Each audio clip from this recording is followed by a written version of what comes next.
saying? I was just asking you if you could hear me okay Because why?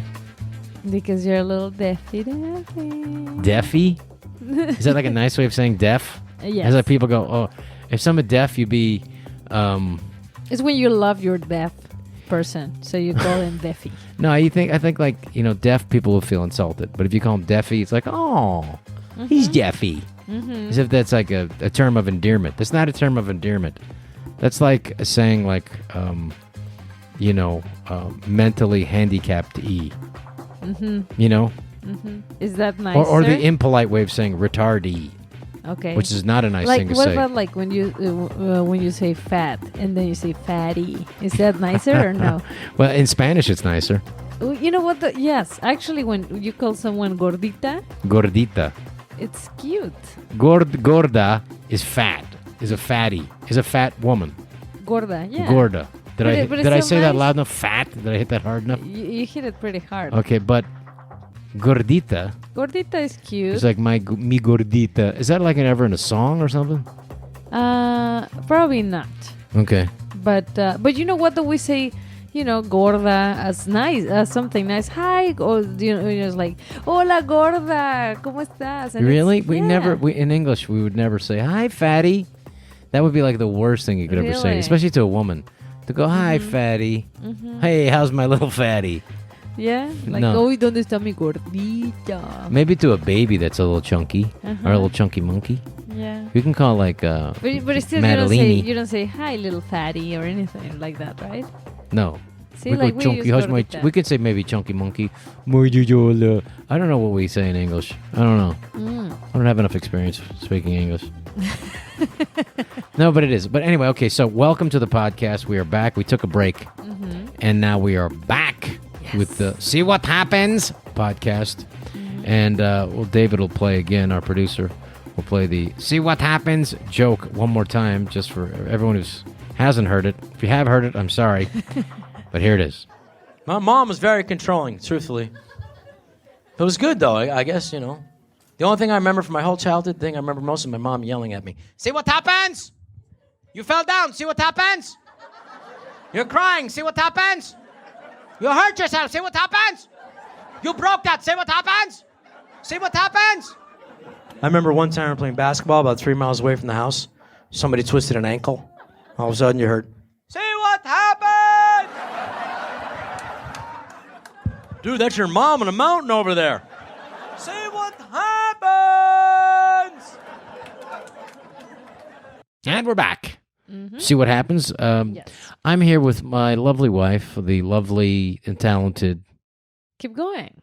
and gorgeous and an amazing chef and great comedy writer and all-around great mom and my best friend in the world ever. And You paused. what does that mean? I don't know.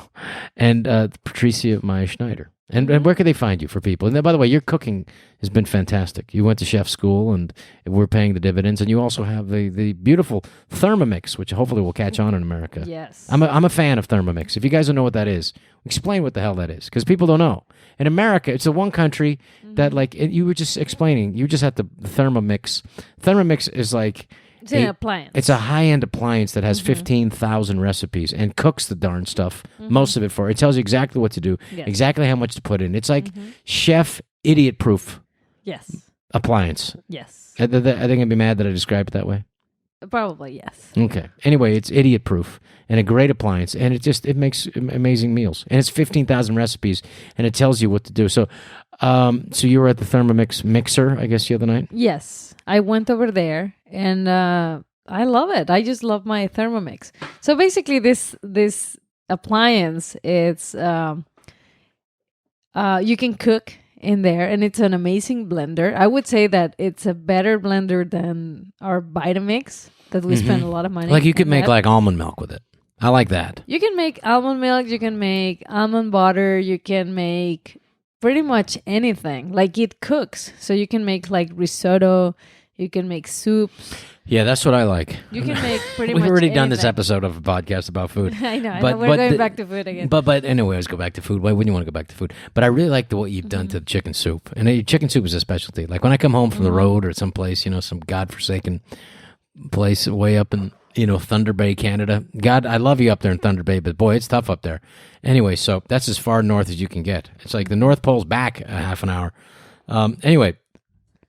And I come back and you make chicken soup for me, which is good. But the new ingredient to chicken soup, which is Monster. Yes, which actually it's a Listen recipe. To this. It's Listen a to recipe this. from Thermomix. Listen to this. So the best chicken soup in the world, by the way, I think is Chinese chicken soup in Taiwan. Yes, that's the best I've ever had in my life.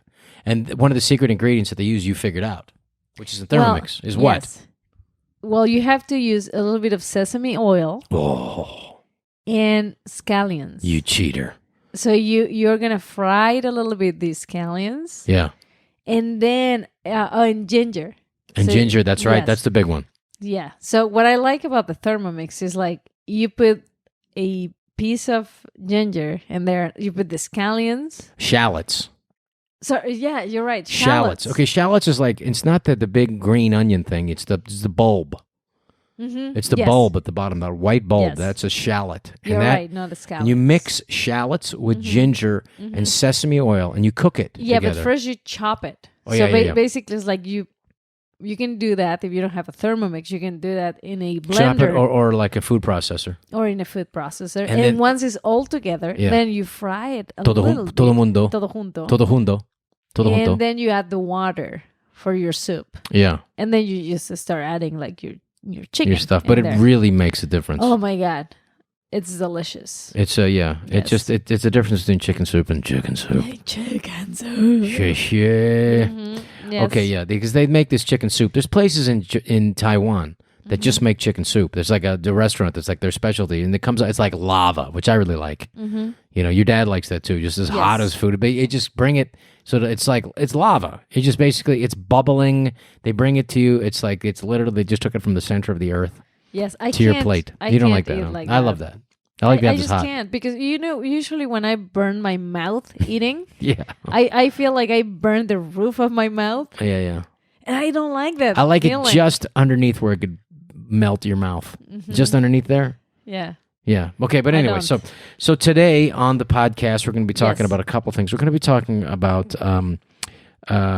one thing was we're going to get to. It's you have the book in Spanish, so I don't have it in English. Yes. So you have to explain this book. The book is in español. It's the Diccionario de las Enfermedades Emocionales. We talked about this before. Yes. But I didn't have the book in my hands. Thanks a lot. Way to go. But now I do. You have the book in your hand. Yeah, so in case you... So this is like a podcast redo from the time you couldn't go upstairs to get the book? Or it was in the car or something? Or in your purse? In your bag? In one of your 3,000 bags?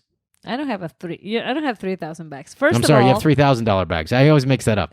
You don't have 3,000 bags. You have $3,000 bags. Well, you know what? Let me tell you something. No, I know. I have a $3,000 suit. I get it.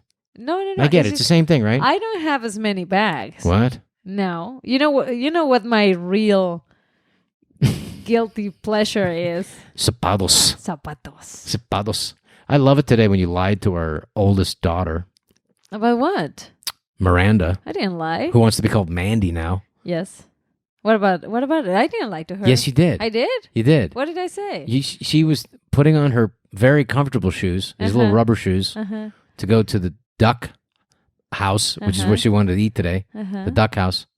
What a strange little child we have. What do you want to have today? I want to go to the duck house. Chinese food.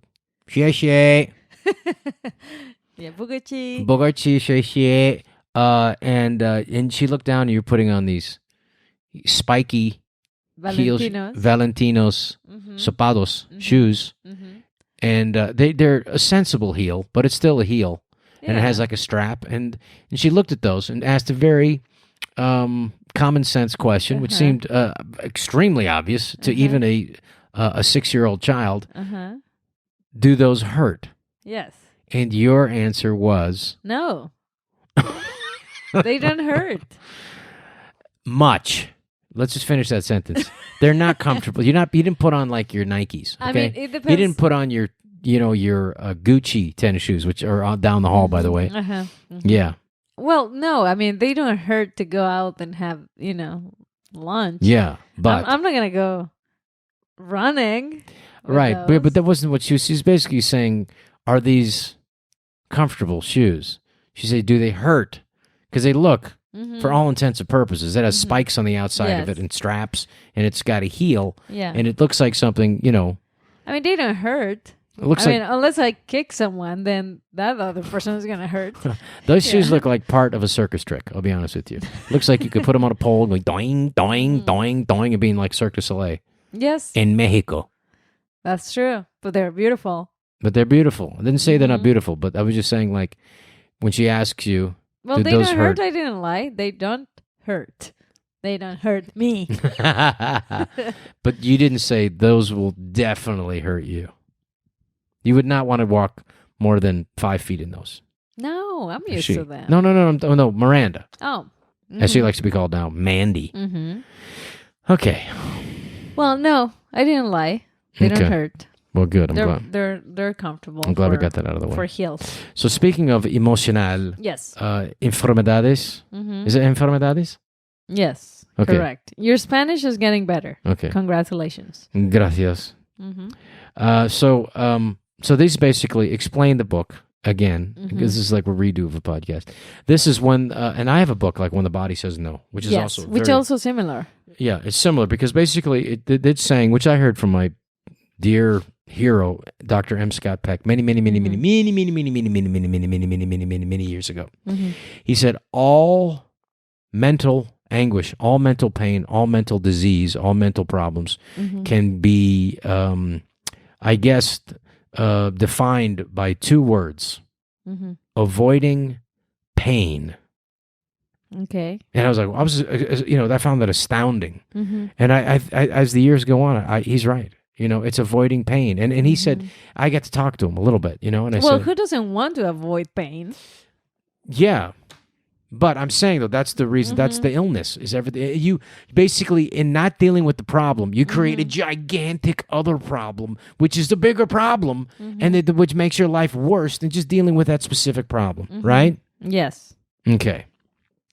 But avoiding pain, is very general.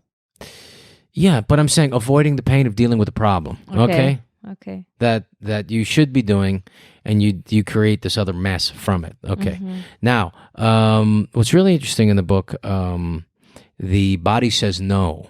When the Body Says No. When the Body Says No. By, oh God, what's his name? Mate, he's a Hungarian doctor.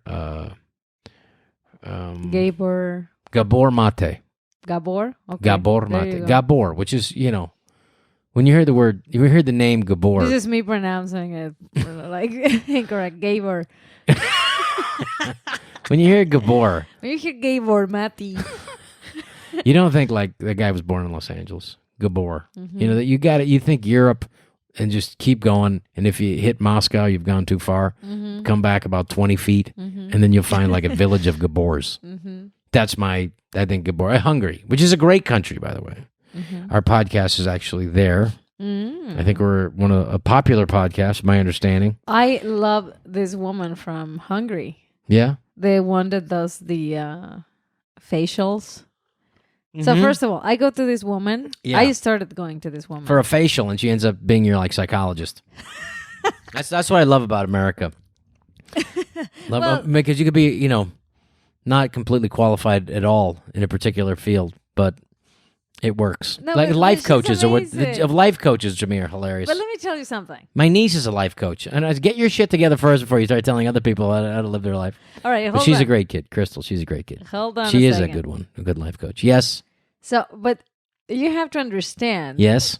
That pretty much any person can be a life coach. No, but whoever spends a little bit of time with you, they kind of turn into your psychologists. For instance, the person that does your hair. Yeah. Because you're talking to them and they get to know you and they get to know your life. Yeah. So, in this case, you just talk to people. My dad used to call my mom's hairdresser when she was in there. But he wouldn't call, the hairdresser said, at my dad's funeral, she said, he wouldn't call one time. Mm-hmm. You know, like a lot of husbands, maybe they call once. You know, he'd call like 8 times. Oh, God. You know, and he'd go, "Don't tell her I'm calling. Dye her hair blonde. Don't tell her. Just do it." And he goes, "Marvin, I can't do that. Just do it. I'll pay you. Please. Just do it. Make her blonde." And then he would just call. I don't have any more to that story. Okay. Just that kind of creepy. Just that. Yeah, it's just my dad. He just Was he sweet. Was He's a sweet was guy. he joking, or he really wanted Pilar to be blonde? No, he was just joking and just checking in on her, in love with her, and just, you know, I don't know.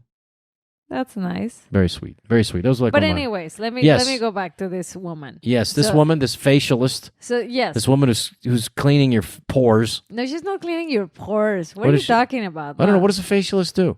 Is she a facialist? What do you call her? Well, first of all, like I don't have a lot of experience with it because Okay. I don't do like facials a lot. But I was in a like in this party. What? And she was invited Oh, to okay. it. Yeah. And then there was like this girls' She said, party. and she's at a girl's party. She said, "Can I touch your face?" How did that work? How did what part of the conversation? You No, go, she was- "I'll let this strange woman touch my face." She was there like Yeah. promoting her business. Oh, okay. And then they said like whoever wants to have like Their a face touched. facial, Yeah. like please go, sit over there. So, anyways, I did, and what I really liked about this woman is that she believes, Yeah. like I do, that every line in your face or every like little spot or whatever it represents your emotions. Oh, wow. So I believe that, and when I started talking to her, and she started doing like my facial, because basically she does a massage in your face. Yeah. Okay. So she's not like putting anything crazy. She's not using like, she's totally against like Botox and Botox and all that. What is the other thing? Snake venom. She's against. She's against injecting snake venom in your face. Why would you see this person? Doesn't sound like much of a life coach facialist to me. No, No, but but yeah. that's a very common thing. No, I right? know. It's So- very it's done a lot. Yes. You can go to like the CVS over here and go like, "I'll get some." You can go to the gas station and pretty much get like Botox. in Beverly Hills yes. and go fill up, and I'll take some Botox. Fillers and Botox and that. So anyways, so she doesn't believe in those things, right? Yes, she does not. No, she thinks that if you heal yourself Yourself. from within, Yes. then you can help like certain spots or certain lines to vanish. Oh, see, that's odd to me because I think if you have like creases in your head, it's not going to vanish. Well, it depends So because this woman, if she catches on, will get destroyed by the Botox industry. Botox. yes, Botox. Listen to me. Botox. Botox. For And the- Botox for the industry. Botox. From the Botox. The Botox industry going to destroy that woman because she tried to take away the business. So basically she's saying that you can take your age lines, your crow's feet. It's not like you're gonna completely, like vanish 100% your lines, but sometimes your expressions I can create that. I agree with that. create that because if you have like a certain emotion that is there, for instance, the people that have like these lines that I have here, right here in Worry my, lines. Yeah, like this, like we do this a lot, Yeah, you know, yeah. like If you people at home can't see it, they I can't see it either. And she's 5 feet away from me. I don't have my glasses on, so you're not missing anything. So but anyway. she's pointing to her head, I'm to her pointing forehead. to Right my above eyebrows. the eyebrows, right between the eyebrows. Yeah, like if There's you have those lines. You know, it's there- like if you're squinting. yes, exactly. So this is either people who worry too much or also don't have their glasses on get these lines. No, But no, yes, okay, it's explain not to me. that. I'm So- sorry. So usually, Yes. it's because you have something Mm-hmm. there that you don't want to see, and you don't want to go and deal with that specific problem, Oh. and you have been like avoiding it Yes. for many years. Oh. And that's why your eyes tend to do this, because when you squint, you basically are covering it. So you're Oh. covering your eyes. You don't want to see that problem. So that also has to do with, being upset with someone for a long time or stuff Okay. like that. So that kind of that has some credence to it. yeah. So anyway, so when she does That's very Hungarian This- Gabor Gabor, like a Gabor would come up with that kind of theory. So when from she very massages Eastern your Europe. face, She massages your face. A She strange woman tells you've never you. met. You met her at a party. Next thing you know, she's touching your face, yes, sliding her hands down gently. But go on. yeah, She's so touching your face She's touching your face for but money. Then Yes. she's telling you, Lies. like, I mean, she's telling you she's stuff. telling you these things. Yes.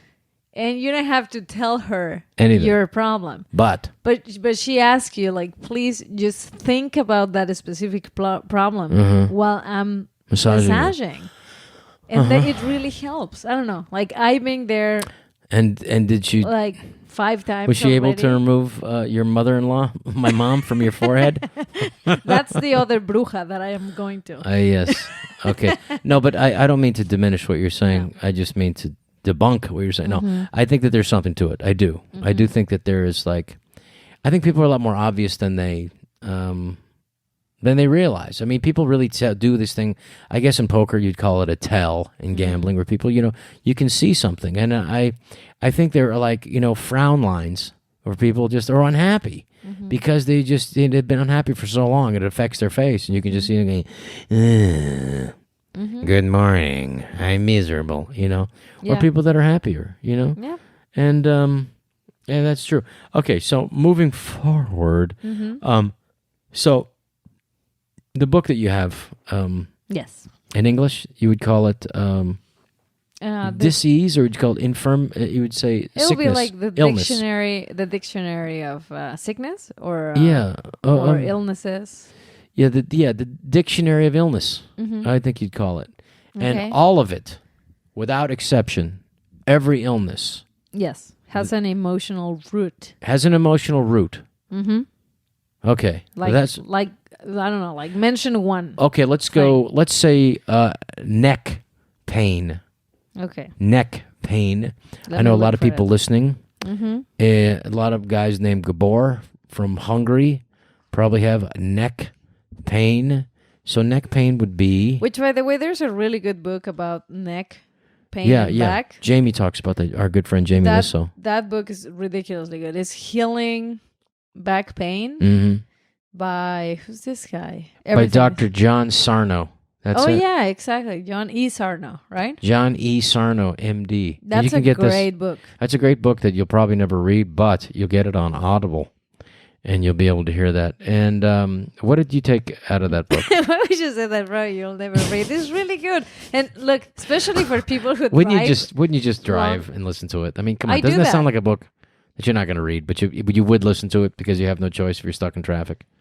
Well, you do have a choice. You're not going to sit down and go, God, You can listen to music. When I'm flying to New York next time, I got to get that book, Healing Back Pain by John E. Sarno, MD. No, you're going to listen to it in your car. I just guarantee you. But anyway, okay. All right. So we got that one. So let's go to I Said to You in your Spanish book. So we're just trusting your translation here. There's a lot of faith going All right. into this. Neck pain. If you have All right. neck pain in Espanol or in Inglés, Yes. Well, the neck in general. sí. Let's see neck in general. Mm-hmm. This basically represents the flexibility and your ability to see what's behind. So basically, if you are not To see what's behind you. I mean, to get rid of stuff or stuff in your past? let See me what's behind. let me read. You're whipping your head around because somebody's behind you or your past? All right, so basically when you have pain in your neck is because you don't want to deal with Yeah. the situation because you know you cannot control it the way you want to. Wow. So you avoid. So there's that going back to that. You're avoiding dealing with something. Yeah, that's what And it that's says. causing you You don't pain. want to see what's behind your You back. don't want to see what's behind your back because you can't, you feel, is that a sense of powerlessness? Well, that's why you make your neck so tight that actually avoid. Okay, yeah. actually cannot physically turn. Okay, yeah. Yeah. Well, that makes sense. That's going back to avoiding pain again. So that's like the thing about when you avoid, you're creating something bigger, a bigger pain instead of dealing with the thing and then moving on. Because the thing about problems are, deal with it, identify it quickly, deal with it, and move on to the next one because it will surely come. Okay, so another pain. Okay, so moving down a bit. So anyway, so basically what they recommend Yeah. is to try to be a little bit more flexible mentally and try to, deal with the problems that you have. Okay. Yeah. Is that from your facialist or from the book? From both. Okay, good. Nice to know. Nice to know. Okay, moving further down the back, let's go from the neck to the shoulders. What is like a shoulder pain? Because a lot of guys have that. Women have neck pain.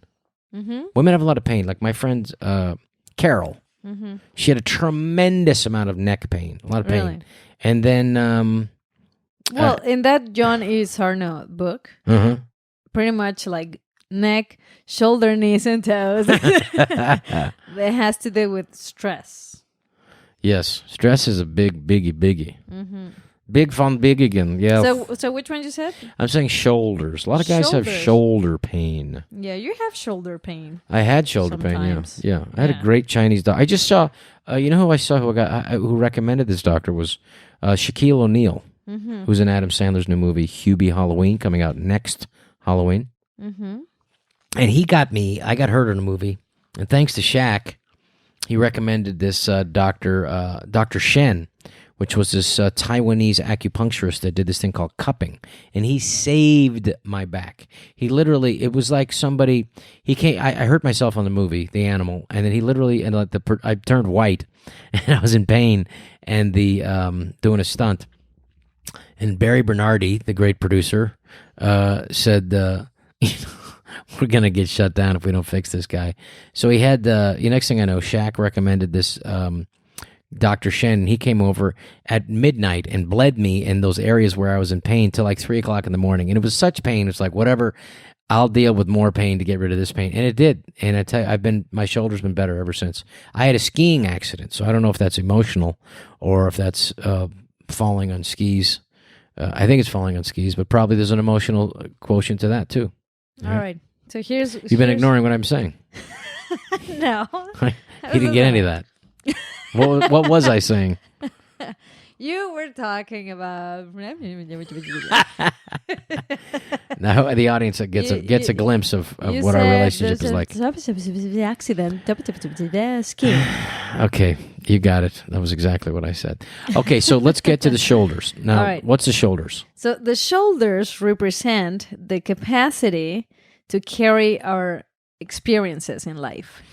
Okay, so if you're carrying too much, or think you're carrying too much. If you think you're carrying too much, your shoulders are gonna hurt, basically. But especially when you're not doing it happily, that's when it's because it becomes a like a heavy weight you're carrying on yourself. So it's not like you're doing it with happiness. You're doing it as an obligation and as a responsibility. So interesting. And also, it has to do with resentment. Wow. So you're doing that. I mean, you're doing too much, but you're resenting it because you don't want to do it, really. So there you go. Okay, so, and that is creating the back problem? Well, that's the shoulders. Shoulders. Yeah. Okay. So basically, you resent, and even you resent yourself. Like, I am a bad person. I haven't, worked hard enough. I haven't done this the way it should be. So you're just, putting more and more and more weight. Okay. What about, like, a lot of people have this lower back pain. Lower back pain. Okay, that's a big one. A lot of people have that lower back pain. I just thought it was because people who are tall or they sit all day or something, which isn't good either. Yeah, that's true. Hold on, let me see. Lower back pain. What about also, after this, can you look up like jitterbug injury? My toe is torn. I was doing literally was in the pool. Is there something to do with something emotional, or is it the fact that I was soaking in the pool the last 3 days with the kids? And you injured yourself again? You got the jitterbug injury again? I got that little thing. Oh my God! It's just my toe ripping up, and I think it could be from soaking in the water for 3 days, and then just throwing the kids around on the surfboard. All right, Here it comes. Okay, here it comes. So this is the lower back. This is lower back. Lower back only, okay? I was riffing up until we got to that. I hope you're okay with that. Got to keep the audience entertained, honey. This is a podcast. All right. They're not going to be reading this like your book. Like your back by John Sardo, whatever his name is. MD. All right. So this is... Yes. Okay, lower back pain. Lower back pain. This is easily confused with kidney pain. And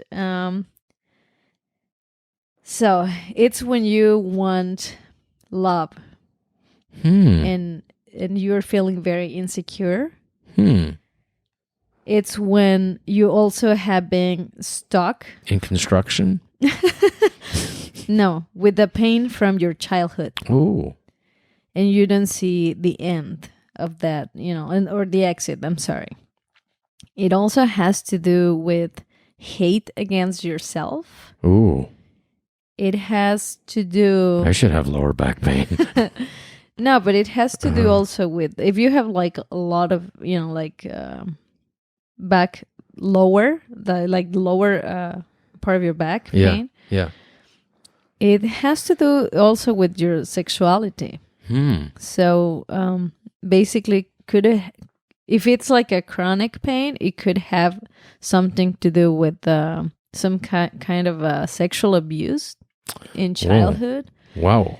And you just have to, what they recommend is, therapy. They have to, they said, please just say, you liberate yourself from the past. I love myself and I love my sexuality.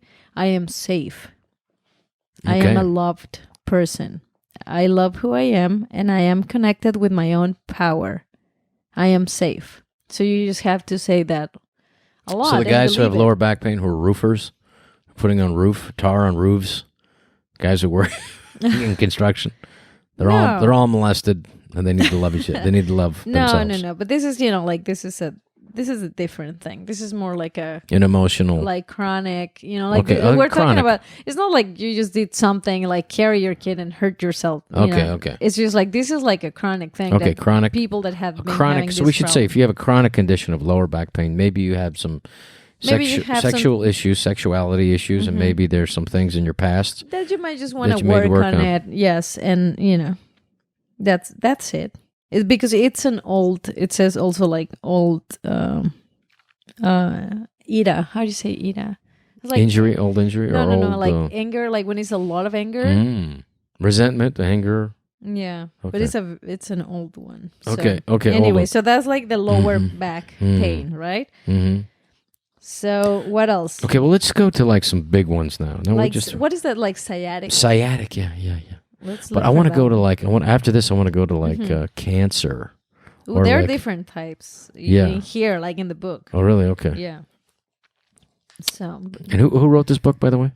It's just a compilation of different psychologists. Okay. But this guy, the one who put it together, his name is Carlos Humaní. That's going to be really not helpful to people out there. It's just it's spelled like it sounds. Humaní. Which is, how do you spell Humaní? Humaní. Huamani. Humaní. Huamani. Let me see. Hold on. Yeah. Okay, so this is sciatica. Now, a lot of people have that. Yeah. Yeah. Wait, again, in that other book, the Isarno book, it explains also that one. Okay. Sciatica. What do you got? Sciatica. Okay. That's that big nerve running down the side of your body. That's a big nerve here. It's one of your bigger nerves. You take that nerve out there and you stretch it out. It's going to be longer than you. That's your big nerve. Your sciatica, your nerve. All right. So this also has to do with difficulties in your life, work, and also has to do with resentment because it says, like I feel, how do you say, impotent? Impotent. So you don't feel like you have any power. So I feel impotent. Helpless. In life. Dick no good. Yes. So, but also it has impotent to do with... in life. Okay. It has to do with powerlessness. Fear to have money and fear to the future. So, let's see. Ooh. So in general, it says the person who suffers this pain, it's feeling insecure with their future, or they're living a constant fear of not having money and not having what they need in life. There's a lot of people with sciatica problems. Yeah. Wow. But okay, that makes sense. But they really get stuck into it because it says you're really focusing on having. So, well, a lot of people, if you come from a place of lack, because I don't have, you know, we were talking about this the other night, the difference between want and need. Yes. Why don't you explain what your concept of that? Well, it's not my concept. I was listening just to take it as your own. book. Just take it as your own. Just you don't have to give credit all the time. No, some stuff you can just say is yours and just go with it. No, I'm not a liar. But anyways, I was listening to this other guy. Yeah. And he was talking about like how we need to get rid of the word need when we talk. Give an example. A need when we talk, and instead say, I want. The most important thing in life, the most important question you can ask in life is, what do I want? Yes. And you got to know that. We have to teach our kids also to say want instead of need, because sometimes it's like, I need that toy. You don't need that toy. Basically, what we need is to breathe, and we're not even in charge of it because we're a bunch of idiots and we would be dead. Yes. Well, there are things that are happening that are just part of the subconscious part of things that are happening. Try, like, you know, that we seem to focus our attention on what we can control and just ignore everything else. In other words, we have a very myopic view of the world. We see the lion without the forest, but the forest can't exist without the lion, and the lion can't exist without the forest. They call it, again, an organism plane of existence. It's a very clunky term, but that's really what it is. And the thing about it is, as Alan Watts talks about, is that we have that myopic view because safety is everything, because you have to concentrate on that lion, because that lion could eat us. And so safety is an important thing, but we make too much of it. So we put too much into this safety thing, into this security, this idea of security, and you lose the aspect of everything else. And that just becomes, again, we make too much of it. Okay? Well, also, if you put like too much attention to it. No, and if you think that you need, then that you need many things, you know, like instead of wanting them, then you get more frustrated. Because if you don't have it. You come from a place of lack. Yes. So you're looking at the world like you lack something. You don't lack anything. And you're placing your happiness in your needs, and it's not something you need. You just want it. Yeah. Well, there's a difference, right? But what I'm saying is that you, in having this concept of of not focusing on like the stuff that's just happening naturally in your body, and you don't seem to think that that's an important thing, or we just don't put as much emphasis on it. Your breathing. Try to control your breathing. It'll become uncomfortable, and you'll have to just let go. Yeah. And go with it. And there are all these things. What's happening, the function in your kidneys that is just happening right now, and all the other magical mechanisms that are happening in your body are just happening. Yeah. But you don't have any control over it. It is just happening in the very same way that, you know, the planet is moving around this you know, giant ball of flame, and the idea that we can control anything is really illusory, if you really think about it, right? Well, I don't agree 100%. I just think it's not like you can control it, but I think if you are in a good place emotionally, then you can, you know, like whatever is happening inside of your body that you cannot see actually gets to work better. It's yes, what I'm talking about is a balance to it, is to realize there are things you cannot control that are just taking care of themselves. And if you freak out about those things, you realize it does no good to be focusing on what's going on with your kidneys. You can think about it in the cells that's happening. Yeah. And just like you could freak out about other things that are not happening. And like people do, they have their sense of focus. And then what that does is it takes them out of the place of where they really are at in the moment that they're in. What I think is like when you don't see what your body is doing and how it's working, but you are like a happy person, or not happy because you cannot, you know, like it's really hard to be happy, you know, 100% of the time. But if you wouldn't know what happiness was unless you had something to compare it to. Yeah, but if you're in, like in a positive like nice. Like the person, the facialist who stole your money from you. She's happy. Yeah. She's coming from a place of, I want money from that bitch. And she got it. She got money from you. You know what? I see it like if you're like constantly being negative or being like a hypochondriac or whatever, it's like providing a shitty work environment, basically. Yeah, I agree with that. If you go to a place and the work environment is shitty, then you're going to be stressed out, and it's the same thing with your organs. So basically, like, you're the boss, and if you are nice to the workers in your own body, then you're not going to get sick. I agree with that. Totally. You are, you can create toxicity. You can make yourself unhealthy. Yes. That's for sure. So that's what I think. You do have a certain control. Yeah, you have a certain control. Or a lot of control with that. Well, you can definitely make yourself sick. Yourself sick. You can that's what we're talking or about, basically. Or you can heal yourself. And heal yourself. So let's talk about how people can heal themselves and how they can let go of themselves. There's a sense of awareness, but also a sense of realizing to let go and that it's okay to not be in control of everything. And people are so fearful that they want to be in control, and they are also afraid of not being controlled. And a lot of times what happens is, and this is in that book, When the Body Says No, by the great Southern Californian Gabor Mate. By Gabor Mate. When the body says no, if you don't feel like you're in control, it's very frightening. And it's also could make you sick. And here's the thing, like there's a thing about that I found in a lot of the cases, and I haven't finished reading the book because you usually... I never finished any book. But I like to just kind of breeze through and just go, okay, I get it. See, that's not okay. No, I know. I know. To finish. I know. That's the one I will finish. Where if I can just find out where the hell I put it. But you started that book like 30 years ago. No. 12. But my point is this. Now, I love going back to books and going, ooh. But like the book, When the Body Says No is fascinating. Because the theme that seems to go is like there's a protective, for people who get really sick, and cancer specifically, is that there is a defense mechanism. Like, for instance, if somebody goes to smack you and you put your arm up, and the same, okay, so you protect yourself, right? And so emotionally, when you feel like someone is attacking you or making you feel like shit or making you feel like you're not worth anything or that you don't deserve something or that you're not good enough, those kind of things. And your normal defense mechanism should be, fuck that, or no, I'm not. I'm going to defend myself. I got to get away from that. And these people who have lowered their defense mechanism to the point where they don't recognize it anymore.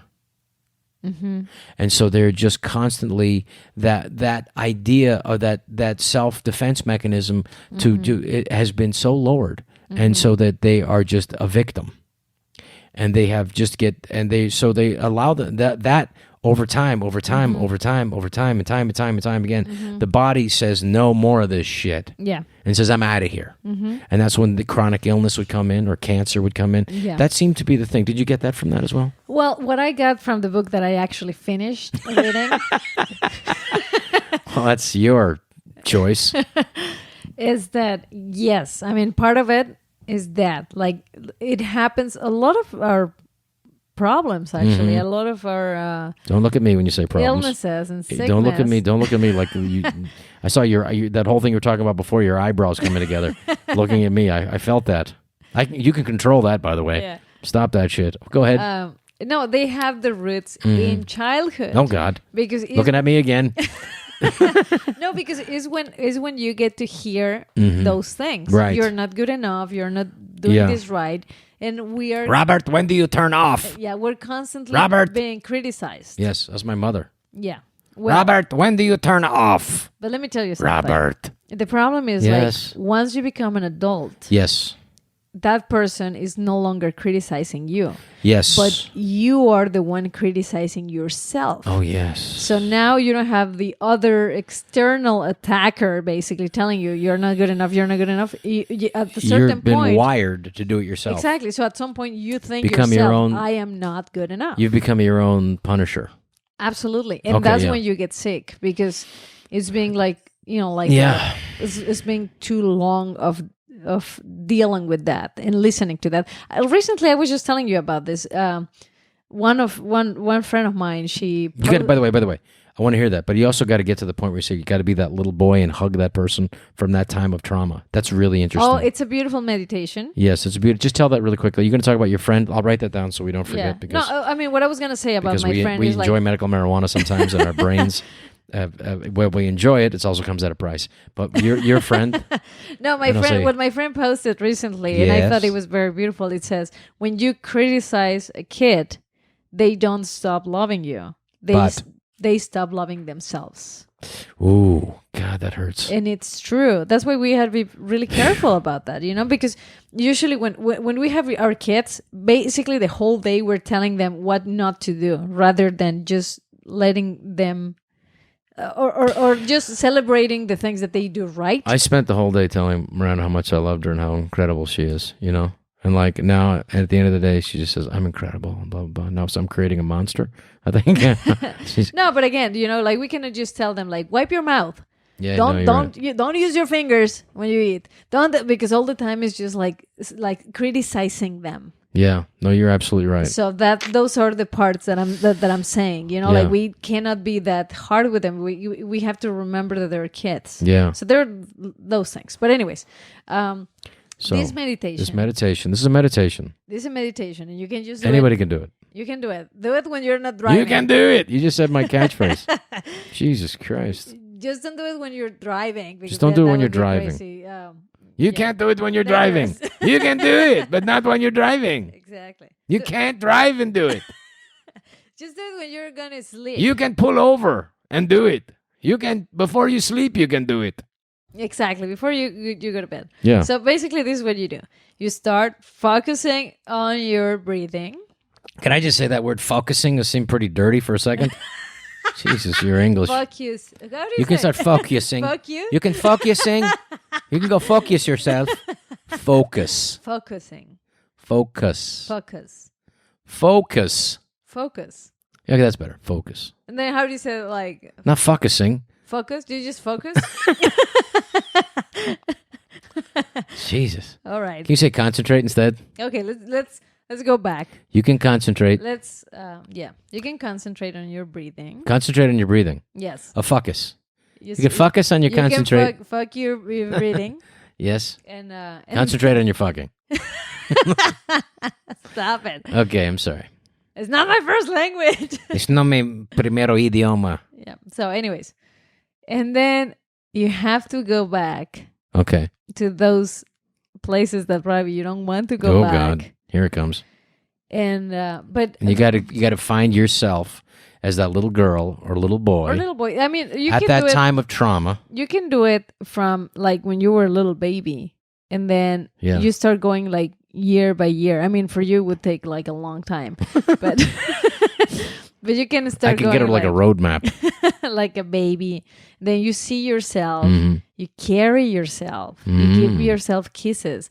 But then for the years that were traumatic, you just go and do the same. Just go hug yourself and say, "Hey, it's okay." Unmolest yourself. You're trying to say. No, but you're trying to say everything is molestation. No, but at that time of trauma, I'm sorry. At that time of trauma, like when my mother said to me, "Robert, when do you?" Because I was trying to put on a little show with some different coats and stuff like that. I remember taking all Daddy's coats and put them on, and I was putting on a little show for my mother, and my mother was watching TV. My dad was trying to pay attention, but sneaking over and watching TV. Of course, but he's going, "Yeah, that's good. And then and then I got this, and I did this character, and this voice, and ever. And my mom looked at me and she said, "Robert, when do you turn off?" And I'm like, "I guess now. I guess now." So I should go and hug that little boy. Yeah. Who was 25. That little boy. Yeah. No, I should hug that little 8-year-old. No, you do. You go and hug yourself and explain. I'll try. Explain. It's okay. Your mommy's Asian. Your mommy's Asian. She doesn't want mess. She would rather have the coats back in the closet where they belong. That's right. You're okay. There was a great little show you put on. Okay, I like that. Yeah. That felt good. That felt good. I like that. Seriously. It is actually very healing. Like you go to those moments, even like if you were like scared or at school or whatever. Oh, it just came back. When do you turn off, Robert? Robert, when do you turn off, Well, Robert? you have to work deeply with that problem. I think But anyways, I mean that's really good, and you can do it. You can do it. Stop it. And it's good for you. No, that is good. I like that. Yeah. I like that because there's certain people like, I think we all have something. Yeah. I mean, that like colored our life. It's an old girlfriend of mine that when she was, I think when she was a teenager, she knew that her older sister was getting slapped around by this asshole guy. Mm-hmm. She said, I know it's happening. And the sister wouldn't talk about it. And the parents said, we don't believe you. Mm-hmm. And that was just absolutely devastating, really traumatizing. And just like, oh man, because she knew this was happening. Mm-hmm. And just like, so that's at that point, like, you got to go back and just, hey, Yeah, you just go there and, say like, they're assholes too. They're assholes. Don't let them hurt you anymore. Protect yourself. Yeah. Yeah, but that just totally makes sense. How frustrating that must have been. I really felt for her. Really terrible. Okay, so so anyways, just do that. That's a good one. Okay, with whatever problem, let's or go even like a like the loss of a parent or someone, that like any event. It doesn't have to be only in your childhood. It could be like even yesterday, like if you had a bad day at work or you got into a fight with your boss or whatever, just go back to that moment and really give yourself a hug and say, hey, it's okay. Yeah, that's Everything good. is going to be fine. I didn't realize that. I didn't know you can do it from recent ones. So let's go to some more other ones. All right. Let's lighten this up a little exactly. bit. This is getting a little... Let's lighten this up with... Let's go to hemorrhoids. All right, what is hemorrhoids? All right, let's look for hemorrhoids because there are a bunch of those out there. And they're very uncomfortable. Yeah. All right, let me find them. Now, I've had these before. Jesus, you're sharing too much about yourself, darling. I've had these. Take it down a notch. Take it down several notches. Mm-hmm. I don't have them anymore, but I've had those in the past. Hold on. I went in to go see the doctor. She said, what's a nice guy like you doing at a place like this? She was lovely. She was very nice. She actually, after working with me, she quit. She said, I'm not doing this anymore. She was like, that's it, no more. No more of this. Is what the hell was I thinking? Yeah. Let me see. I'm still looking for it. Sorry. She did describe something that was pretty funny. She said like the last part of your brain is your asshole. I'm like, that got my attention. It doesn't give out a lot of information, but what information it does give out is pretty damn important. It's like, wow. Is that what I think it is? Yes? No. Okay, I'm good. Your asshole talks differently to you when you're younger. Your asshole is much more patient, has much more. It's like, oh, you got this. Don't worry about this. You go to the bathroom. You got this. Just keep talking. You're good. You good? You want to go to just go next Tuesday. Don't worry about it. You got this one. If you want to go Thursday, wait till the weekend. You're good. When you get in your 50s, your asshole talks to you differently. Your asshole goes like, run. Too late. Oh boy. All right. Yes. What do you got? So here's part of it. Okay. Right? This is hemorrhoids again. I have to look for it. This is hemorrhoids. Yes. So, Robert. we can. It says that one of the Robert biggest causes are like Peking duck, Chinese food, constipation. So we're gonna look also for constipation after this. Okay. Constipation. So this is the USS Constipation. That's a ship. I think I've been on that ship. The USS Constipation. This is too much pressure. Too much pressure. And it is created, again, for emotional fears. Oh, wow. Too much pressure. Hang on. And this is like fear for something you don't want to talk about. So it's a repression also. Wow. And this is for people who are obligating themselves to do something that they don't want to do. So this usually has to do with a business that you don't like. Or something you're not happy with, but you're enforcing yourself to do it. So everyone has hemorrhoids. So maybe you guys are you're doing something you don't really like. Too much pressure. Well, a lot of people do jobs they don't like. Yeah, that's true. So too much pressure and emotional fear from someone, and you don't want to talk about it. Wow. and you maybe don't like what you're doing. That's a lot of people. Yeah. That's the best one so far. That was way better than that whole shoulder stuff you were making. All right, let me. I was not making that up. It seemed like you were making it Okay, up. let me look for know. constipation because that's actually something that creates. In español, is that constipado? No, in Spanish is estreñimiento. ¿Cómo? ¿Otra vez? Estreñimiento. Estreñimiento. Estreñimiento? Estreñimiento. Yeah, that's close enough. Don't worry. Estreñimiento. Estreñimiento. If that's how I sound in English. No, how do you say it one more time? Estreñimiento. Estreñimiento. Estreñimiento. Estreñimiento. Estreñimiento. No, pri. Estreñi. Estreñimiento. Yeah, that's good. Estreñimiento. Ñi. Can you say ñi? Ñi. Estreñi. Ñi. Can you just do, don't do estreñi, just do ñi. Ñi. Ñi. Like more nasal. Ñi. There you go. Estreñimiento. There you go. Perfect. Estreñimiento. Perfect. You said it enough times, now you're going to get it. So this is constipation. USS constipation. Mm-hmm.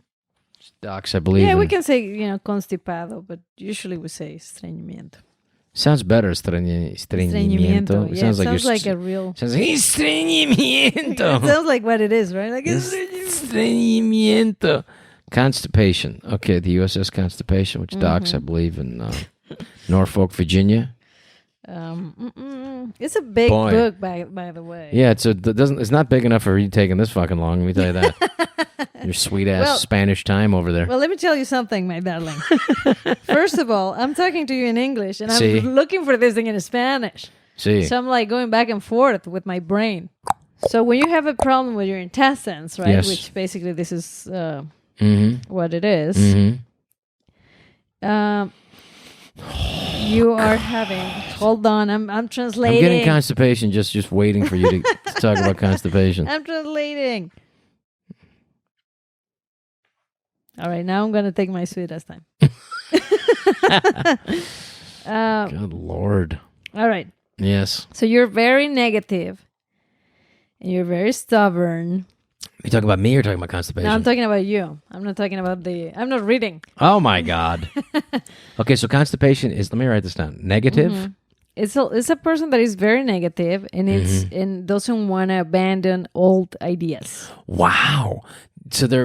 So if you're constipated, it's because you're hanging on stuck. You're hanging on to your shit. Exactly. Literally. Well, yes. That makes the most sense of that. Makes up for some of the other weak ones you were talking about with the neck and the back stuff.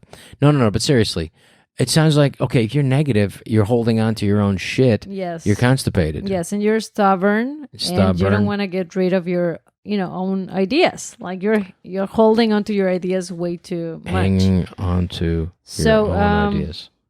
Wow. So you're not letting go of old, ways of thinking, that they are not useful anymore. Wow. So also, usually... So you haven't adapted. No. So you need to change your way of thinking because that's an antiquated... It's no longer serving you and getting the job done. And if you're staying on to that and refusing to change or adapt... You're hanging on to your old shit. Well, listen literally. to this. This is something else that could be, for... Do you want to say it in Spanish and then do it in English? Constipation, no.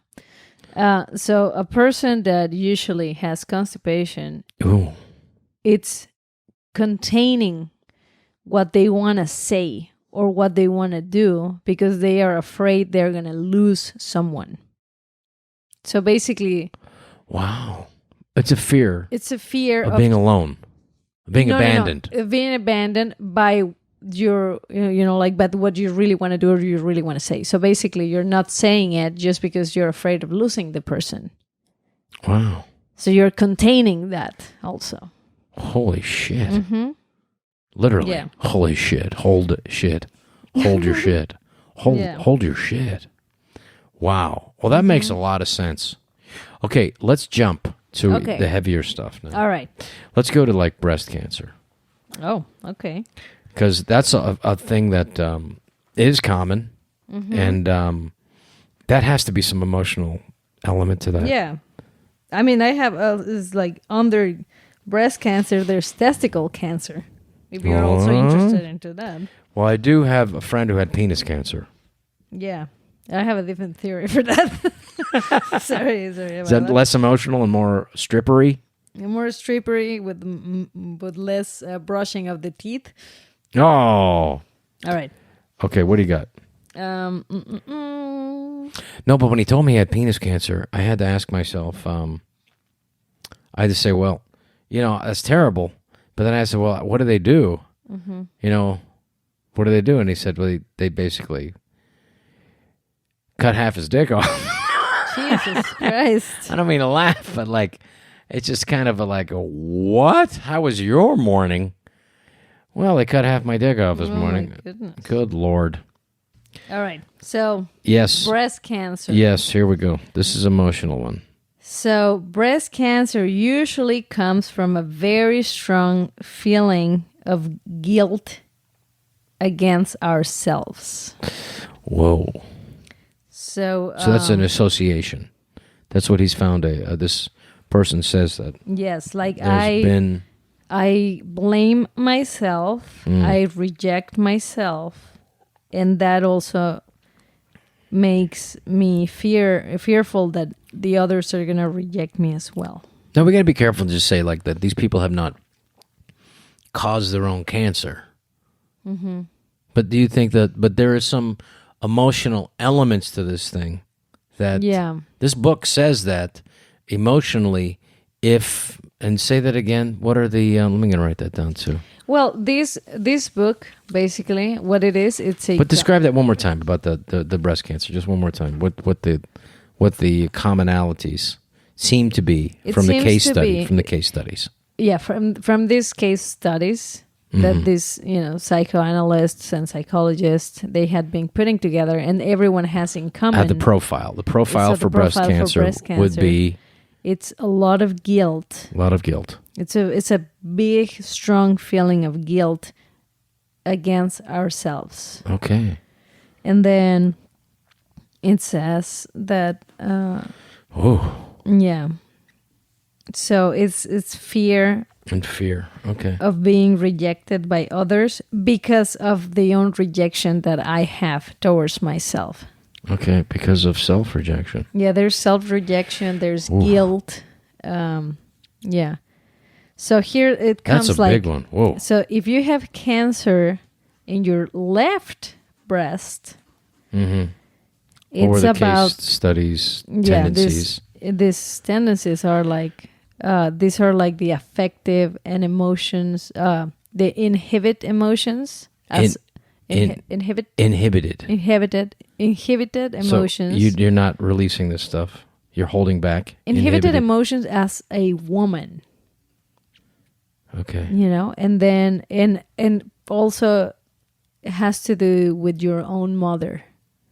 So it's like something with you, with yourself, or with your mother. That's on your left. That's the left one. That's the tendencies for the case studies on the left breast cancer. Okay, let's move about 8 inches over to the right breast. I think it's about 8 inches or 10 inches. What would you say?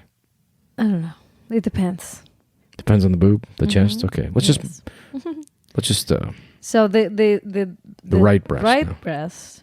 This is the area that. What are the case tendencies or the case studies? There was. Okay, so observations that were made. The left one was like your emotional inhibited side, emotions. Right? Okay, so the right side is like what you pretend to do with your exterior female side, like how responsible you feel about what people can observe on you. Observe on you. So I don't get that. So this has to do with the external. It's not the emotional interior stuff. Okay, so you're judging yourself on how you think other people judge you. Am I correct? Am I in the ballpark? It seems like not. I don't know. I don't really get to understand this.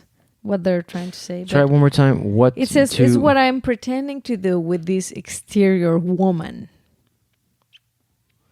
Okay, and maybe something is lost in the translation here. Yeah. So I don't know. What else does it say after that? Does it just leave it alone? Or does it say something else? It's a lack of balance. It's also a lack of balance energetically. Lack of balance. Oh, here it comes. Okay, so... Lack of balance energetically. Yes, because the right breast represents your masculine side. Oh. Okay, so there's a lot of... there's lack of love and acceptation. Acceptation, you say? No. Acceptance? Acceptance. Lack of love and acceptance of yourself. Lack of love and acceptance of yourself. Okay. Yeah. Of yourself. Wow. So that's like being a little bit more specific with, like when the general one is like feeling a lot of guilt. It's like a very strong guilt. But it breaks down towards yourself, and then it breaks kind of those specificity. Two. Okay. Yeah. So maybe your guilt is going towards your masculine, side, or your guilt is going to your, like your feminine side, or your mother, or something like that. Whoa. So, anyways. And we'll be right back and with some more of this heavy stuff. Okay, we're going to take a quick little break here. We're going to come up with some... Now, Patricia. Yes, darling? I understand you have some new videos, right? I do. Where can people... I'm doing cooking videos now, and actually I'm doing very easy recipes. Very easy recipes, but they're great. Yeah, easy, like, for instance, good like the... and healthy. Though. And healthy, yeah. Like, for instance, the turkey burgers that you did the other day. Yeah. There's a special ingredient that like nobody would ever think about for a turkey burger, but it makes a huge difference. Yes. And what is it? Turkey. Yes. No, you have to have turkey for your turkey burgers. By the way, there was like a while, when we were making that movie in Boston, there's a lot of wild turkeys out there. You notice? Yes. And they're pretty angry. They'll walk right in front of a car and you better stop. Yes. Okay. No. So anyway, turkey burgers, what is the secret ingredient? Ingredient is mint. Mint? Yes, a little bit. That's odd. But it does make a difference. A little bit, though, It makes a difference, and it tastes really nice. Not only with turkey, like with beef also. Like if you make regular beef hamburgers, and you add a little bit of chopped mint. What does it do? Why is it? It does taste bad. I don't taste the mint when I eat it. You don't taste the mint, but it kind of like brings all the flavors together of, like your garlic and a little bit of black pepper, onion. Yeah, it was interesting. It was interesting like when I made the Peking duck, and we talked about this. I'm still amazed that the... Nutmeg. That was the spice that kind of brings it all together. Yeah. It's the todo... Sometimes the little things, are the ones that bring... Todo junto, you say? Junta todo. Yeah, todo junto. Yeah, todo junto. Put the whole thing together, all together. Yes. That was the nickname that you... Yeah, that we had a... That's the mean... You guys have such mean nicknames. You had a co-worker. In Mexico. Well, his nickname was Todo Junto, which means all together, because he was actually it looked like he was all together. Like, like his neck was a little too short, his arms were a little too short. Like he was like all together. Yeah. But you actually say that in front of his face. Well, that's what we do. That's what we have nicknames for, so we get called by those nicknames. And then you have to respond? You can't say, hey, you're all together as your nickname because you're basically like well, that's your nickname. A toad human or something, and you're like... Yeah, well, that's your nickname. That's it, You have to just go like, okay. It's kind of mean. It's kind of mean. What's the meanest one? Be honest. The meanest Your one? coworkers. The meanest one that I heard? Yeah. Kruger. For Freddy Krueger? Yes. A friend of mine. Oh, God. Had this friend. Oh, God. That his nickname was Kruger. Oh, man. And I asked, because I didn't know him. And I said, so why is his nickname Kruger? They said, you gotta wait till you see him. So this guy survived a fire. Oh, no. And he had I'm telling, not completely. And he had knives put on his fingers? No. That's a bad accident. It was a bad accident. Either one, the knives putting in your fingers or the bad fire. Not his whole face was damaged, but enough to get the nickname. To get the nickname, yes. Oh, that's the meanest. So to me that was the meanest nickname. That is the meanest. I'm sorry I asked. Yeah, but he was used to it. Oh my God, that's terrible. I know. But there are a bunch of if you look a little bit like Chucky, like the little doll that was like an evil doll. Yeah. There are a couple of Chuckies in there. Okay. What else? Anything, If you look a little bit or a lot like a cartoon then you would immediately be that. Right. Like I was Lord Farquaad when Because I your cut hair- my hair. Because you cut your hair. Yes. Lord Farquaad. But that's not like a cutting nickname. It's just kind of nice because you're beautiful and you had a nice... Lord Farquaad is not beautiful. It's a guy. Well, yeah, but the do was kind of like that. So that's it. Yeah. But anyways, there are a bunch. Yeah. They didn't- I forgot, like I was talking to a friend of mine the other day. That was from Shrek. And she was telling me, like, we were talking about when we were kids. She was my best friend in middle school. Mm-hmm. And she was telling me, oh, do you remember the mommy? And I'm like, I forgot about the mommy. That was the nickname for my English teacher. Oh, really? Yes. Yeah. Well, La that's a Momia. That's a sweet name. Yeah. But why did she get mommy? I don't know. She was just... The thing is, like, also when you get... you go to a school, every teacher is going to have a nickname. Oh, really? And then basically you just learned what the nickname is. It's Okay. not like you give them But one. you never got the derivation? No, I mean, she kind of looked like she was a little too old to be teaching still. So I guess that's why they were calling her So the they could have mommy. called her grandmommy. Yeah, probably. Oh, God. But I don't know. I know, and I've told you this before, Mm-hmm. my lovely cousin, my number one cousin, Dr.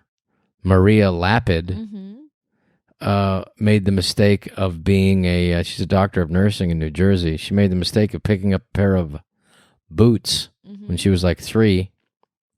And here she is in her late 70s, and they're still calling her Boots. Mm-hmm. That's the mistake. You pick up boots when you're 3, that's your boots for the rest of your life. But at least that's It's sweet. Yeah. It's very sweet. I mean, we have some mean ones. Yeah. In Mexico. Mm-hmm. Yeah, I had a classmate that her nickname was Pheno from, like Phenomenon kind of thing. No. Yeah. Like phenomenon? Yeah, like phenomenal. Like it's like something really Phenomenal. No, not phenomenal. That would be great. It was more like a, like a not a good thing. Okay. Being a phenomenal is not a good thing. Okay. And I don't know what's the translation for that, but it was not a good Freak. thing. Basically her nickname was Freak. Okay, that seems like, yeah. And There's a even great ball player he was nicknamed the Freak. Timmy. well, she was my classmate in college. And I remember Timmy Lincecum, the Freak, they called him. Oh, well, but Because that's he was so kinda, limber. Yeah. But that's kind of cool. She was not being named the Freak for a good reason. Mm-hmm. And Okay. and I remember that one of the teachers He kind of had a Lord actually Farquaad called haircut. called her that, like, instead of her name, she just called her like, "Hey, Freak," like Fano. Oh. Yeah, I know, because Whoa. yeah, nicknames are something else. Okay, let's do one more, and then we're going to have to, believe it or not, it's been over an hour. Oh my goodness. Okay, let's go. Yeah. Okay, I'm going to tell you some of the places you can come see me. We're going to take a little break right now. We're going to tell you where can people see your videos? You can go on YouTube and look for Patricia Maya Schneider, or just go to my Instagram at follow me at I am Patricia Maya, and then you can. I am Patricia Maya. Yes, and then on Instagram. On my bio, there's a link to my YouTube channel. Okay, great. Yes. And what new one did you just do? Your new video? I just posted Birria de Borrego, which I'm sorry, I didn't make the English version for that one because I figured no one was going to make that dish. But it's basically like a lamb stew. Oh, good. Beautiful. It's very lovely, but I love the cabrito. it's a very, They very call it cabrito? traditional Mexican dish. ¿Cómo se llama? Cabrito? No, Lamb? it's called... Lamb is goat, right? Is goat cabrito? Yes. Yeah. Carnero. Carnero. Borrego. Yeah. Borrego, sí. Claro. Yeah. Sí. Yeah. Okay. So, anyways, that's the new one. But there are a bunch of... I even have like vegan recipes in there. Okay, we're going to do one more. Oh, yeah, vegan recipes. Yes. Okay, good. Okay. And my dates are coming up right here.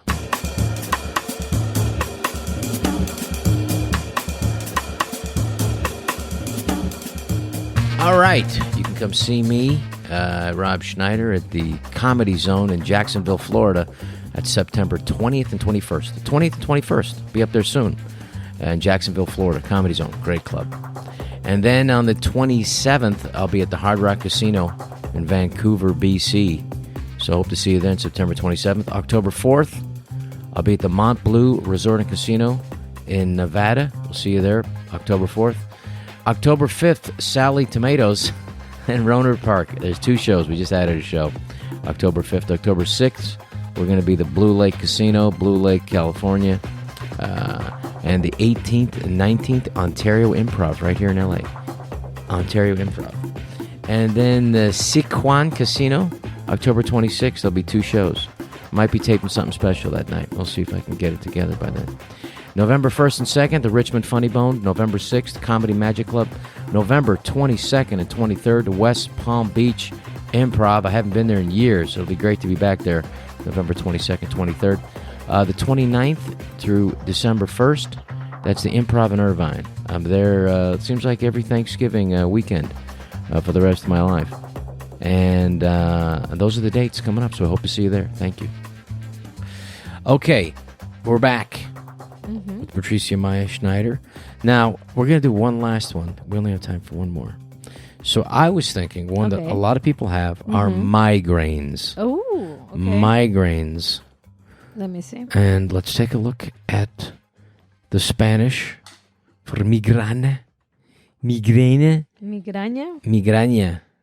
You know that the one of the dads of one of my friends, his nickname was De Migrañas. It's because he had migraines? No, because he was kind of like a grumpy person. And I think he had like a little, like, he looked like he had a migraine the whole time. So they just call him Migrañas. Migrañas. I love that. Yeah. I didn't even know that That's that a was good one. Migrañas. Okay, please don't ever call me that. No, don't worry. Miranda calls you Mr. Grump. Yes. Thank you for giving her that one. Whenever I'm okay, Mr. Grump, it's like, oh, God. All right, let's see. Yes. Okay, migraña. Is it migraña? Send me back to head. Head. Yeah, it's just like... Headache. Migraines. I think a lot of that is as avoidance of something, too. I think not dealing... like I said earlier in the beginning of this podcast, it was avoiding. No, check this out. Migraña. All right. So... ¿Qué es eso? Migraña, por favor. Okay. Here it is. So take your sweet-ass Mexican time over there. Invalidating yourself. What the fuck? What is it? So migraines invalidate yourself? Yes. So it's like self-criticism. Oh, wow. Fear. So... Fear keeps coming so back. it says head has a direct relationship with the I am. Oh, with the I am. Okay. Yes.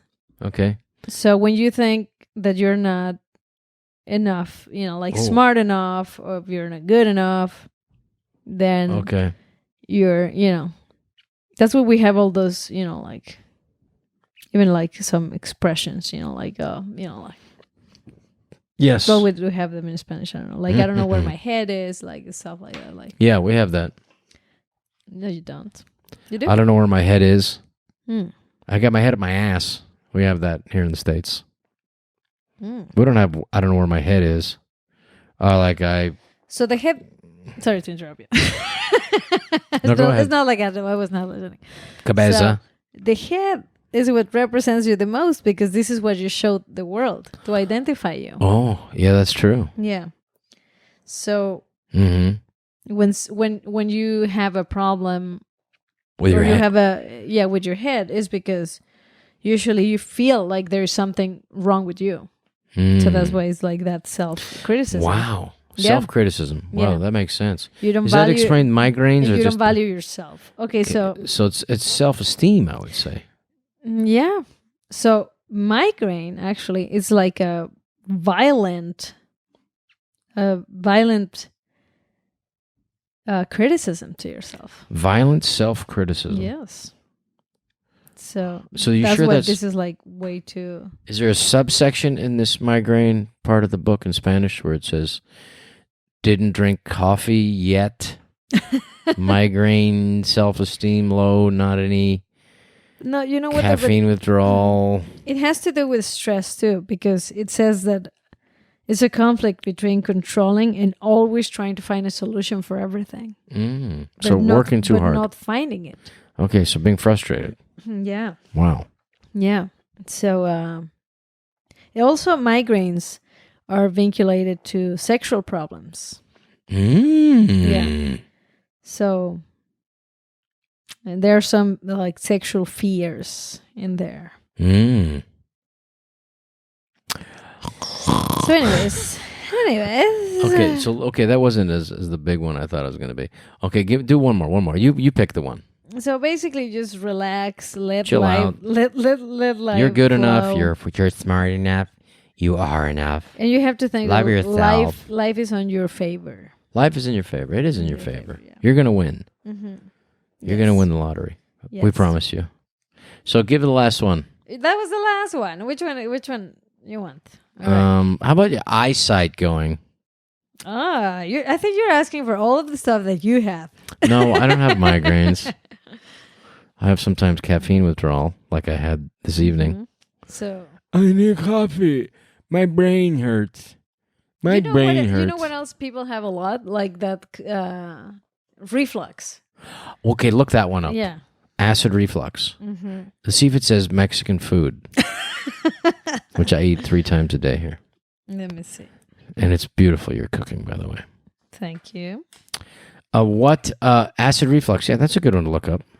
Yeah, because that's very... That's got to be something to do with, let me guess, fear, self-criticism, low self-esteem, the right side of your throat. You asshole. Inhibiting your...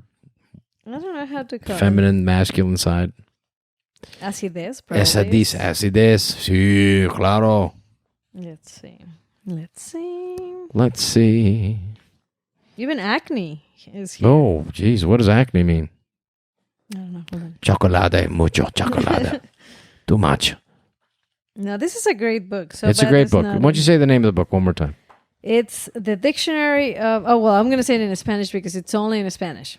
Diccionario de las Enfermedades Emocionales. We should put a picture of it. Yeah, and you know what? Right now, there's so many apps that also you can use your phone to literally you put your camera over the text and translates. That's beautiful. So you could, you can buy this book in Spanish and then you can just translate buy it in Spanish and just never read it. That's what I do. Yeah. Okay, so this is the last one because we're running long this time. I want to thank you for listening. I want to thank you for listening to See What Happens. And hopefully your mother never said to you, when do you turn off, Robert? Robert? Oh, I see this. All right. Okay, here it comes. So, acid reflux. Yeah, so... ¿Qué es eso? What is it? It has to be with bitterness. Ooh. Yeah. This is good. So I was hoping it's going to be better than migraine disappointment. I'm getting a migraine from your migraine. No, it's because you don't resolve. Definition. You're not. It says you don't resolve, or you're not even try to fix the problem, situation, or conflict that is bothering you. So basically, you're just turning bitter, and you're like, you're not dealing. You're not dealing with it, but also it's making you so bitter. So you become bitter. Yeah. So you're an angry person. And acid, ruins metal. So basically, you're doing the same to yourself. So you're turning acidic. Yes. So oof. Yeah, it and also it has a lot to do. It's resentment towards your mother. Or acid. Then I got acid.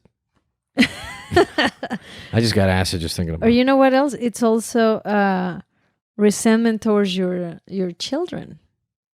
Oh. So it's either one, because you feel like a mother. I remember my good friend of mine, my buddy Boone, his dad, Shorts, they called him. He had like 8 kids, He imagine having to grow up with a dad that said this to you. He looked down at the table. He said, I look down at the table. Hey, you kids, and all I see are mouths. Oh, God. So there's resentment. See, he had acid reflux, obviously. Yes. And he was an alcoholic. Well, people turn into alcoholics also because they don't want to deal with things. True that. That was it. And there you go. That was it. I hope you got what you were looking for. Yeah. Anyway, so what can do you want to do? That's it? Is that your last one there, sweetheart? Well, they said just, try to fix those situations so you can be happier and you can be more content. Yeah. And you can have more more happiness, have more peace. Try to have some peace. Yes. So I guess to go back over this stuff for the people out there is forgive yourself, and you can forgive yourself. A lot of this and the self-criticism in your head and your fear that you're not enough, you're not smart enough, and the fear of being rejected or because of your own self-rejection is going to make you sick. Holding on to these emotions isn't healthy. You got to let them out. Yeah, and if you don't know how to do it, just you can do it through therapy. Yeah, talk it out. Yeah, and a lack of accepting yourself is a real problem, and that's a. Well, if you don't accept yourself, like it's really hard. It's going to be really hard for other people to accept you. Mm-hmm. You're the first one rejecting you. Yes, yourself. Too much pressure, emotional fear, and and the constipation is too much pressure, and you've got a lot going on, and then I'd like to just remind people that negative and stubborn and hanging on to stuff, not letting go. That's no good. That's no good. Letting go. That's your neck pain. Okay. And obviously, this is just a book. Also, please don't go. This is a book written by someone who doesn't know what the hell they're talking about. And it's in Spanish. So go to the doctor and get checked. But these are just case studies that had commonalities to them. Yes. And so this is not everything exactly like this, but it's. But I would say it's a compliment. No, not a compliment. Compilation. No. But it's like it kind of like it could.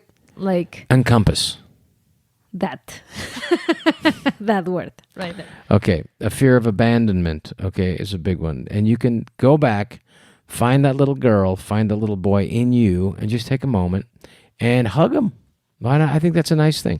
If you would have told me this 10 years ago, and I said, "Oh, come on, what are you talking about?" Now I think there's something beautiful to that. I do, and I'm going to do that one of these days, but not for a long time. All right. No, I'm going to do it.